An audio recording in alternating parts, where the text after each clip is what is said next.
Que bom ter a sua companhia para mais essa análise aqui no Juris 360 Lab. Olá a todos. Hoje a gente vai examinar de perto algumas decisões recentes e bem relevantes do Superior Tribunal de Justiça, o STJ. São do informativo 802, de 5 de março de 2024. Isso aí. A ideia é destrinchar 4 julgados importantes, né? Passando por direito penal, processual civil e também administrativo. Exato. Então vamos lá. Começando por um tema que, assim, deu o que falar. O tema repetitivo 1218. Ah, sim. Importante esse. A gente está falando dos recursos especiais, os RESPs, 2.083.701 de São Paulo, 2.091.651 também de São Paulo e o 2.091.652 lá do Mato Grosso do Sul. E só para zumbrar, né? Tema repetitivo. E a decisão vale como guia para todo mundo. Isso. O assunto aqui é direito penal. É o crime de descaminho, basicamente, trazer produto de fora sem pagar imposto, né? E o princípio da insignificância. Certo. A grande pergunta era se a pessoa repete esse crime, mesmo que o valor seja baixo, tipo menos de R$ 20.000, ainda dá para aplicar a insignificância? E a resposta do STJ foi: não. Quer dizer, em regra, não. A reiteração impede. Mesmo abaixo dos 20 mil? Exato. E isso chama atenção porque tem outro tema, o 157, que geralmente permite a insignificância abaixo desse valor. Ah, verdade. Tinha essa questão. Pois é, mas o tema 1218 criou essa exceção. Se repetiu, a conversa muda. O foco sai só do valor daquele imposto específico, E vai para onde? vai para o comportamento da pessoa, para o histórico dela. A repetição mostra, assim, uma maior reprovação, uma periculosidade social maior, entende? Entendi. Muda a perspectiva. E tem mais, sobre como ver essa repetição, essa tal contumácia. O STJ disse que dá para usar procedimentos penais, fiscais, mesmo os que ainda não acabaram, que não são definitivos. Sério? Mesmo sem trânsito em julgado? É. E outra coisa interessante, não se aplica aquele prazo de 5 anos dos maus antecedentes, lá do Código Penal. O juiz tem que usar razoabilidade e proporcionalidade para ver o tempo desde o último deslize. Nossa. Daí, se ficar provado que a pessoa repete, o valor exato do imposto some um pouco de importância para afastar a insignificância. A ideia é não criar, tipo, uma cota de impunidade para quem vive fazendo isso, né? Mas usar processo não definitivo para dizer que alguém é reincidente, isso não gera uma insegurança? A pessoa pode ser considerada assim com base em algo que depois muda? Olha, é uma preocupação válida, claro. O STJ tentou equilibrar, né? Coibir a prática repetida, mas sem atropelar garantias. Eles entendem que esses processos, mesmo não finais, são indícios importantes do comportamento. Certo. Mas, claro, o juiz, no caso concreto, tem que olhar tudo. E tem a ressalva. Ele pode aplicar a insignificância se for muito excepcional, se as circunstâncias sociais indicarem isso. Entendido. Então, na prática, a ficha da pessoa passa a pesar muito mais no descaminho, não só o valor daquela apreensão específica, realmente muda a dinâmica. Muda bastante. Bom, vamos virar a página agora. Processo civil. Temos o conflito de competência 191.185, lá do MS. Certo. A situação é: o INSS pagou adiantado os honorários de um perito numa ação de acidente de trabalho, né? Aquela ação acidentária que corre na Justiça Estadual. Sim, comum. Depois, o INSS quis cobrar esse valor de volta. A dúvida: cobra onde? Na Justiça Federal, por seu INSS, ou na estadual, onde o processo principal correu? E a resposta do STJ foi? Justiça Estadual. Exato. O fundamento é bem direto, está na lei. O Código de Processo Civil, lá no artigo 516, inciso 2º, diz que a execução da sentença em regra corre no juízo que decidiu a causa principal. Ah, a regra geral. Isso. E isso inclui os acessórios, tipo esses honorários. As exceções que poderiam mudar isso não se aplicam aqui. É para manter a execução ligada à decisão original. E o STJ já vinha decidindo assim, é uma linha já consolidada. Entendi. Define bem onde o INSS tem que ir, né? Evita aquela confusão de vai pra cá, vai pra lá, que só atrasa. Exatamente. Traz segurança jurídica. Beleza, agora um pulo para o direito administrativo. Temos um agravo interno no ARS-ESP. É um recurso dentro do recurso, né? Número 1.2.663 de São Paulo. Improbidade administrativa na pauta. Isso. Improbidade e promoção pessoal de agente público. O ponto é, mesmo com a reforma da lei de improbidade lá em 2021, que mudou um monte de coisa e acabou com aquela condenação genérica por violar princípios, Aquela do caput do artigo 11, né? essa mesma. O STJ disse, olha, usar a publicidade oficial para se promover ainda é improbidade. Só que agora tem um lugarzinho certo na lei para isso. Artigo 11, inciso 12. Ah, interessante. O ponto-chave aqui é o que a gente chama de continuidade típico-normativa. Não é que a conduta deixou de ser errada, não teve abolitio criminis. Não deixou de ser crime, então. Não, ela só mudou de endereço na lei, digamos assim. Antes, essa promoção pessoal com verba pública feria princípios, tipo moralidade, impessoalidade, lá da Constituição. Artigo 37, parágrafo 1º. Exato. E aí caía nesse artigo 11 mais genérico. Agora, a lei nova deu um tipo específico para ela, nesse inciso 12 do mesmo artigo 11. Mostra que a proibição continua firme, né? Mesmo com a reforma, essa conduta específica não passou batida. O caso concreto, se eu não me engano, envolvia um prefeito que usava a comunicação da prefeitura para se promover pessoalmente, misturando as coisas. Pois é. Essa tipificação mais específica agora, ela ajuda ou atrapalha na hora de acusar ou defender? Olha, a tendência é trazer mais objetividade, né? Com um tipo específico, a acusação tem que mostrar que a conduta se encaixa certinho ali no inciso 12. Fica mais delimitado. Isso. E para a defesa também. O argumento fica mais focado. Diminui um pouco aquela margem para interpretações mais abertas, que existia quando era só pelos princípios gerais. Faz sentido. Clareia um pouco o campo. Sim. E para a gente fechar essa análise de hoje, vamos para o agravo interno no RESP 1267649, do Rio de Janeiro. Aqui é direito civil e processual civil misturados. Cessão de crédito em acordo. Vamos lá. Imagina um acordo feito na justiça, homologado e tudo certo. Dentro desse acordo, uma das partes diz, olha, eu passei meu crédito para outra pessoa, o tal do cessionário. Certo? Acontece. Aí o devedor descumpre o acordo depois disso. Por exemplo, atrasa um pagamento e gera multa. Quem pode ir lá na justiça cobrar essa multa? O credor original que cedeu ou quem comprou o crédito, o cessionário? Boa pergunta. E a resposta desse TJ? A legitimidade é do cessionário. Quem comprou o crédito é quem cobra. Perfeito. Isso porque se aplica uma regra específica do processo de execução. Estava no CPC antigo, artigo 567-II, e tem uma regra igual no CPC de 2015. Ah, não é a regra geral do processo normal. Não. Essa regra da execução permite expressamente que o cessionário continue ou comece a execução se o crédito foi transferido para ele. Não precisa do consentimento do devedor para essa troca na hora de executar, diferente do que seria no processo de conhecimento. O STJ até já tinha firmado isso no tema repetitivo número 1. Entendi. Então, a consequência é bem direta. Se alguém comprou um crédito que estava num acordo judicial, é essa pessoa que tem que ir atrás para cobrar qualquer valor que ficou pendente ou multa que apareceu por causa do descumprimento. Exatamente. O credor original, o cedente, sai dessa jogada na hora de executar. Bem claro.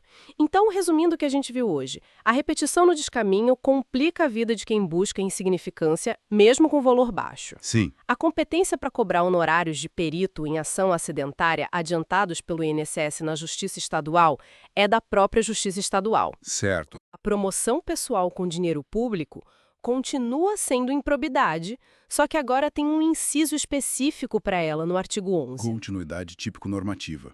E na seção de crédito, que faz parte de um acordo judicial homologado, quem tem que executar, se o acordo for descumprido, é quem recebeu o crédito, o cessionário. Isso aí, um bom resumo. 4 pontos importantes do STJ. É curioso notar, né? Como regras que parecem gerais, tipo a insignificância ou quem pode cobrar uma dívida na justiça, ganham contornos bem específicos, dependendo do contexto, seja pela repetição de uma conduta, pela natureza da ação ou pelos detalhes de um acordo. Verdade. Isso faz a gente pensar, né?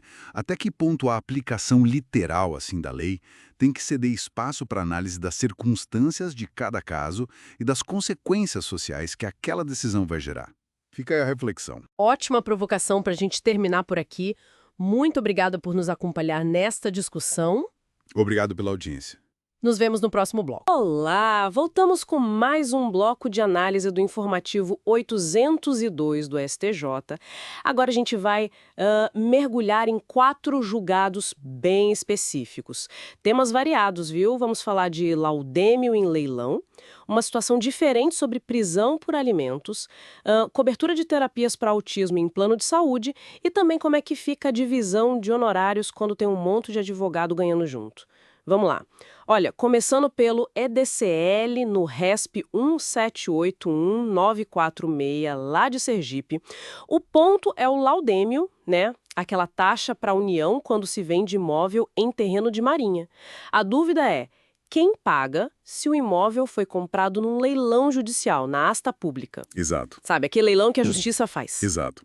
Assim, a regra geral, que está lá no decreto 95.760, diz que é o vendedor, o alienante, quem paga.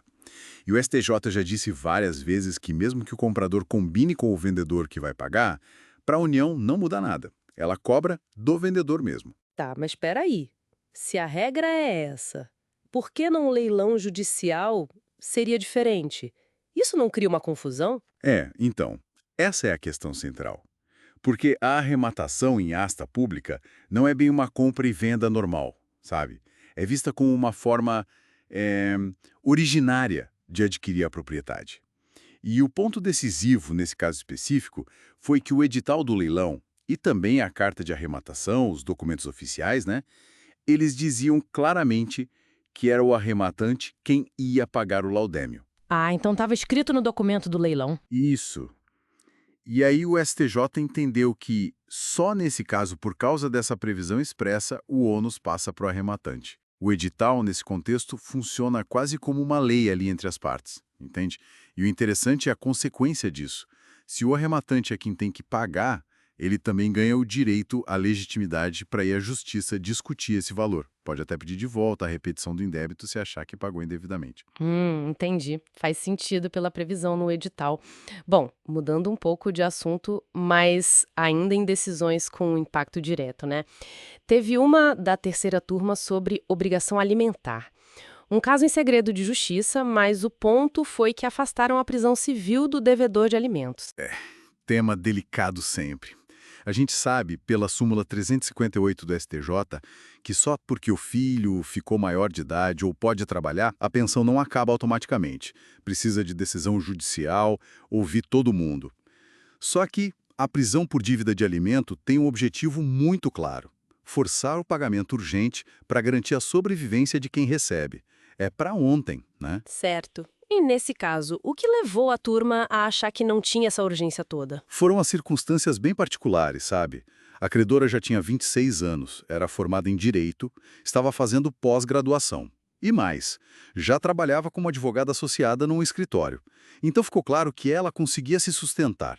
Não tinha aquele risco imediato de faltar o básico. Ah, entendi. A situação dela era diferente. Exato. Aí a terceira turma pensou, bom, para que a prisão, que é uma medida extrema, se não tem esse risco alimentar agora e ela se vira? Consideraram a prisão desnecessária e talvez até ineficaz naquele momento. Mas olha, é importante, a dívida não some, continua lá, pode cobrar de outros jeitos, penhorar bens, etc. A decisão tentou equilibrar, né? Proteger quem precisa, mas sem exagerar na medida contra o devedor, pensando na dignidade dos dois lados. Citaram até um outro caso antigo que falava disso. É uma linha tênue. Realmente.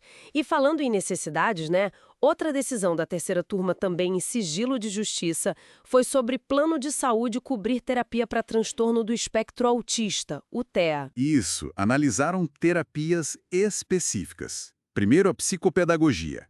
Bom, ela não é uma profissão regulamentada por lei própria, mas é reconhecida como ocupação, tem CBO e tal. E é vista como uma especialidade da psicologia. O STJ entendeu que ela está meio que dentro das sessões de psicologia que o plano tem que cobrir para a TEA sem limite de sessão, segundo a ANS. Só um detalhe, essa cobertura obrigatória não inclui o acompanhamento do psicopedagogo na escola ou em casa, tá? Só se o contrato do plano disser cobre. Ok, e as outras terapias? As outras eram a ecoterapia, com cavalos, e a musicoterapia. Aí, pensando na reabilitação da pessoa com deficiência de modo geral, a terceira turma já tem uma posição mais firme. Eles consideram que são métodos eficazes, sim, para quem tem transtornos globais do desenvolvimento, como TEA. E por isso, os planos têm que cobrir também. Obrigatório. Bom, para fechar este bloco, vamos para o Aginte no RESP 1842035 de Mato Grosso. Esse aqui é sobre honorários de sucumbência. Sabe, aqueles que a parte que perde tem que pagar para o advogado da parte que ganha. A questão era como dividir isso se tem vários vencedores na mesma causa, cada um com seu advogado. E isso na época do CPC antigo, de 73. Pois é, e o caso era pesado. Valor da causa altíssimo, 150 milhões de reais. O juiz de primeira tinha fixado os honorários em 10% disso, uma fortuna. Aí o tribunal achou muito e reduziu para 1%.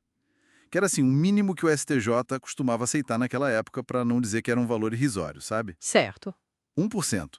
Mas aí vinha a dúvida. Esse 1% é para cada um dos que ganharam? Cada advogado leva 1%? Não. E foi isso que o STJ esclareceu. O valor total dos honorários é um só. 1% sobre o valor da causa. Esse valor total tem que ser dividido, rateado, entre todos os que ganharam juntos, os litisconsortes, e os advogados deles. A divisão pode ser na proporção do que cada um ganhou, ou, se não der para saber, dividir igual. É tipo uma pizza só para dividir entre a turma toda que venceu, não uma pizza para cada um. A ideia é pagar bem os advogados, claro, mas sem quebrar a parte que perdeu só porque tinha muita gente do outro lado. Tante de imóvel, um leilão, pode ter que pagar o laudêmio se o edital mandar. Mas aí ele também pode discutir isso na justiça. A prisão por dívida de alimentos pode ser afastada se ficar provado que não tem mais aquela urgência toda no caso específico.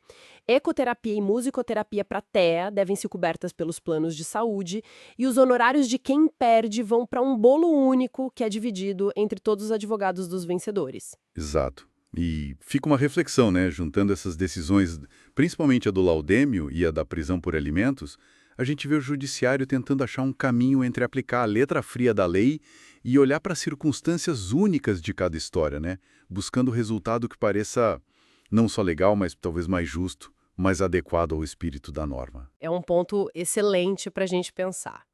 Bom, por hoje é isso neste bloco. Nos vemos no próximo com mais análises. Curtiu essa conversa? Então não esquece de deixar seu like e se inscrever no canal. Até lá! Olá, chegamos ao nosso último bloco de análise aqui do informativo 802 do STJ. Olá, pois é, reta final.